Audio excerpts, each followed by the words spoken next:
Hello guys, welcome two triple S family. അപ്പോൾ ഇന്ന് നമ്മളൊരു കസ്റ്റാർഡ് ഫ്രൂട്ട് സാലഡായിട്ട് ഉണ്ടാക്കാൻ പോകുന്നത്. കുറേ ആയി യൂട്യൂബിൽ തന്നെ സെർച്ച് ചെയ്യുമ്പോൾ എല്ലാവരുടെയും ഇത് കണ്ടിട്ടാണ് കേട്ടോ ഞാനും അന്ന് അതൊന്ന് സെർച്ച് ചെയ്തിട്ട് ഒന്ന് ഉണ്ടാക്കി നോക്കാമെന്ന് വിചാരിച്ചു. എല്ലാവരും വെരി ടേസ്റ്റി ആണെന്നൊക്കെ പറയുന്നുണ്ടല്ലോ. അപ്പോൾ ഞാൻ അതിന് വേണ്ടിയിട്ടൊരു 2 കവറ് പാലായിട്ട് എടുത്തിരിക്കുന്നത്. പിന്നെ ഇതിന് വേണ്ടി മെയിനായിട്ട് എടുക്കേണ്ടതാണ് ഈ കസ്റ്റാർഡ് പൗഡർ. അതിൽ വാനില ഫ്ലേവേർഡ് ആണെന്നുണ്ടെങ്കിൽ കുറച്ചുകൂടെ നല്ലതായിരിക്കും. ഒരു ലൈറ്റ് മഞ്ഞ നിറത്തിലായിട്ടുള്ളത്. അപ്പോൾ അതിന് വേണ്ടി നമ്മൾ ആദ്യം തന്നെ ഇത് ഒരു 3-4 ടേബിൾ സ്പൂണാണ് എടുക്കുന്നത്. 2 കവർ പാലൊക്കെ ആകുമ്പോൾ അതിലേക്ക് വെള്ളം ചേർത്ത് ഈ 4 ടേബിൾ സ്പൂൺ കസ്റ്റാർഡ് പൗഡറിലേക്ക് വെള്ളം ചേർത്ത് നമ്മൾ മിക്സ് ചെയ്ത് ലിക്വിഡാക്കി മാറ്റി വെക്കുക കേട്ടോ ആദ്യം ചെയ്യുന്നത്. അത് വാനില ഫ്ലേവേർഡ് ആണെന്നുണ്ടെങ്കിൽ വീണ്ടും വാനില എസൻസ് നമ്മൾ ചേർക്കേണ്ട ആവശ്യമില്ല. എങ്കിലും ചേർത്താൽ കുറച്ചും കൂടെ അതിൻ്റെ ഒരു ടേസ്റ്റും അതിൻ്റെ ഒരു സ്മെല്ലും ഒക്കെ നല്ലതായിരിക്കും. അപ്പോൾ ആവശ്യത്തിന് വെള്ളം ചേർത്ത് അത് ലിക്വിഡ് രൂപത്തിൽ നമ്മൾ ആദ്യം പേസ്റ്റ് രൂപത്തിലാക്കി വെക്കുകയാണ് കേട്ടോ ചെയ്യുന്നത്. എന്നിട്ട് അത് നന്നായിട്ട് ഈ തരിയൊന്നും വരാതെ നല്ല രീതിയിൽ നമ്മൾ കലക്കി വെക്കുകയാണ് ചെയ്യുന്നത്. അപ്പോൾ നന്നായിട്ട് കലക്കിയതാണ് കേട്ടോ നിങ്ങൾ കാണുന്നത്. ഞാൻ ആ ഒരു ഗ്ലാസ് ആണ് എടുത്തിരിക്കുന്നത് കേട്ടോ കസ്റ്റാർഡ് പൗഡർ. ഇതാണ് നല്ല വെള്ളം പോലെ ഇതാക്കി വെച്ചിട്ടുണ്ട്, ഒരു തരി പോലും ഇല്ല. അതിനോടൊപ്പം തന്നെ മിൽക്ക് മെയ്ഡിൻ്റെ ഇതും പഞ്ചസാര എടുത്തിട്ടുണ്ട് കേട്ടോ. പിന്നെ ഞാൻ ഫസ്റ്റ് നമ്മളെടുത്ത പാല് തിളപ്പിക്കാൻ വേണ്ടി വെച്ചിരിക്കുകയാണ്. അത് നല്ല പോലെ ആദ്യം തിളപ്പിച്ചെടുക്കുക കേട്ടോ. അതിലേക്ക് നമ്മൾ 2 കവർ പാല് കഴുകിയ വെള്ളവും കൂടി ഞാൻ ഒഴിച്ചിട്ടുണ്ട് കുറച്ച്. പിന്നെ അത് തിളച്ച് വരുന്നുണ്ട്. തിളച്ച് വരാൻ നേരത്ത് ഈ വാനില എസൻസ്, ഇതാണ് കേട്ടോ വാനില എസൻസ്, അത് 1 സ്പൂൺ അല്ലെങ്കിൽ ചെറിയ സ്പൂണാണെങ്കിൽ 2 സ്പൂൺ ഈ തിളച്ച പാലിലേക്ക് നമ്മൾ ആഡ് ചെയ്യുകയാണ് ചെയ്യുക. അതും കഴിഞ്ഞ് അതും വെച്ച് ഇളക്കി കഴിഞ്ഞ് നന്നായിട്ട് നമ്മൾ ഇളക്കി തിളപ്പിച്ചെടുക്കുക കേട്ടോ. നല്ല തിളച്ച പാല് തന്നെയാണ് ഈ കസ്റ്റാർഡ് ഫ്രൂട്ട് സാലഡിന് ആവശ്യമായിട്ടുള്ളത്. അപ്പോൾ നല്ല രീതിയിൽ നമ്മൾ ഇളക്കിയും കൊടുക്കുക, അല്ലെങ്കിൽ അത് തിളച്ച് പുറത്തേക്ക് വീഴാൻ സാധ്യതയുണ്ട്.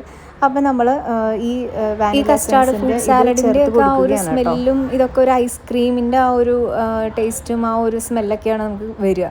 അപ്പോൾ അതിനു വേണ്ടി തന്നെയാണ് കേട്ടോ നമ്മളിത് ആഡ് ചെയ്യുന്നത്. അത് കഴിഞ്ഞിട്ടുണ്ടെങ്കിൽ നമ്മളിതാ ഒരു ബൗളിൽ പഞ്ചസാരയും പിന്നെ നമ്മൾ നേരത്തെ എടുത്തു വെച്ച മിൽക്ക് മെയ്ഡ് അതും കൂടെ നമ്മൾ ആഡ് ചെയ്യുക. അപ്പോൾ അത് കുറച്ചും കൂടെ ടേസ്റ്റി ആയിരിക്കും. ചിലവർ പഞ്ചസാര മാത്രം ആഡ് ചെയ്യുന്നു, മിൽക്ക് മെയ്ഡ് മാത്രം ആഡ് ചെയ്യുന്നവരുണ്ട് കേട്ടോ. അത് നിങ്ങളുടെ ഇഷ്ടം പോലെ, മധുരത്തിൻ്റെ ആ ഒരു ഇഷ്ടം അനുസരിച്ചിട്ട് നമുക്ക് ഇതെല്ലാം ആഡ് ചെയ്യാൻ പറ്റും.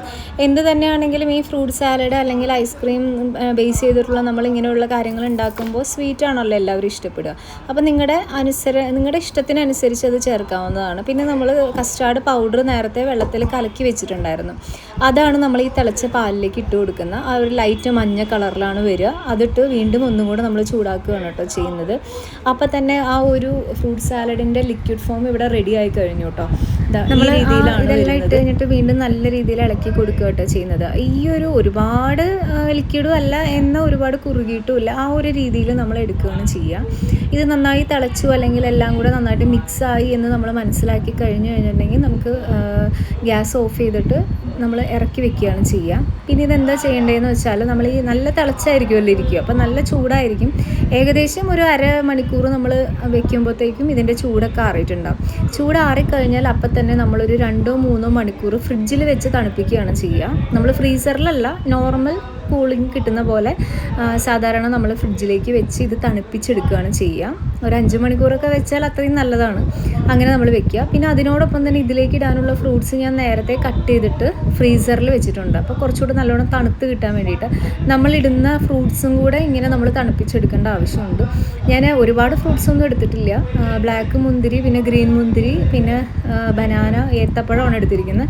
പിന്നെ അതുപോലെ തന്നെ എനിക്ക് വാട്ടർമെലനും ഒന്നും കിട്ടിയില്ലായിരുന്നു, ഞാൻ വാങ്ങിച്ചിട്ടുണ്ടായിരുന്നില്ല. അതുകൊണ്ട് ഞാൻ ഈ ട്യൂട്ടി ഫ്രൂട്ടി ഇല്ലേ, അത് ഞാൻ അതിൽ ആഡ് ചെയ്യുന്നുണ്ട്. പിന്നെ അതുപോലെ തന്നെ ഞാലിപ്പൂവമ്പഴം ഉണ്ട്. ഇതെല്ലാം ചെറിയ ഇതായിട്ട് കട്ട് ചെയ്ത് ഞാൻ ഫ്രിഡ്ജിൽ വെച്ചിരുന്നതാണ്. പിന്നെ ഒരു 5 മണിക്കൂറിന് ശേഷം ഞാൻ ആ തണുത്ത പാല്, നമ്മൾ ഉണ്ടാക്കി വെച്ച കസ്റ്റാർഡിൻ്റെ ആ ലിക്വിഡ് ഫോം ഞാൻ ഫ്രിഡ്ജിൽ നിന്ന് എടുത്തിട്ട് നമ്മുടെ ഈ ഫ്രൂട്ട്സും കൂടെ അതിലേക്ക് ആഡ് ചെയ്യാണ് കേട്ടോ ചെയ്യുന്നത്. ഇപ്പോൾ തന്നെ ഏകദേശം ഒരു കസ്റ്റാർഡ് ഫ്രൂട്ട് സാലഡ് റെഡി ആയി കഴിഞ്ഞു. നമ്മൾ കൂടുതൽ ഫ്രൂട്ട്സ് എന്ന് വെച്ചാൽ അളവ് കൂടുതലല്ല എങ്കിലും ഫ്രൂട്ട്സിൻ്റെ വെറൈറ്റീസ് നമുക്ക് എന്ത് വേണമെങ്കിലും അതിൽ ആഡ് ചെയ്യാൻ പറ്റും. കാരണം അത്രയും ആഡ് ചെയ്ത് കഴിഞ്ഞാൽ അത്രയും ടേസ്റ്റ് ആയിരിക്കും. ഇപ്പോൾ പറഞ്ഞ മാമ്പഴം ഉണ്ടെങ്കിൽ ആഡ് ചെയ്യാം, അങ്ങനെ അതുപോലെ തന്നെ നമുക്ക് വാട്ടർമെലൻസ് ഇതാ ഞാൻ സെർവ് ചെയ്യാൻ പോവുകയാണ്. നമ്മൾ ഉണ്ടാക്കി വെച്ച ഫ്രൂട്ട് സാലഡ് ഞാൻ ഗ്ലാസ്സിലേക്ക് ചേഞ്ച് ചെയ്യുകയാണ്. ടേസ്റ്റ് എങ്ങനെയുണ്ടെന്ന് നോക്കാം. അപ്പോൾ എല്ലാവരും വീട്ടിലൊന്ന് ട്രൈ ചെയ്ത് നോക്കാം.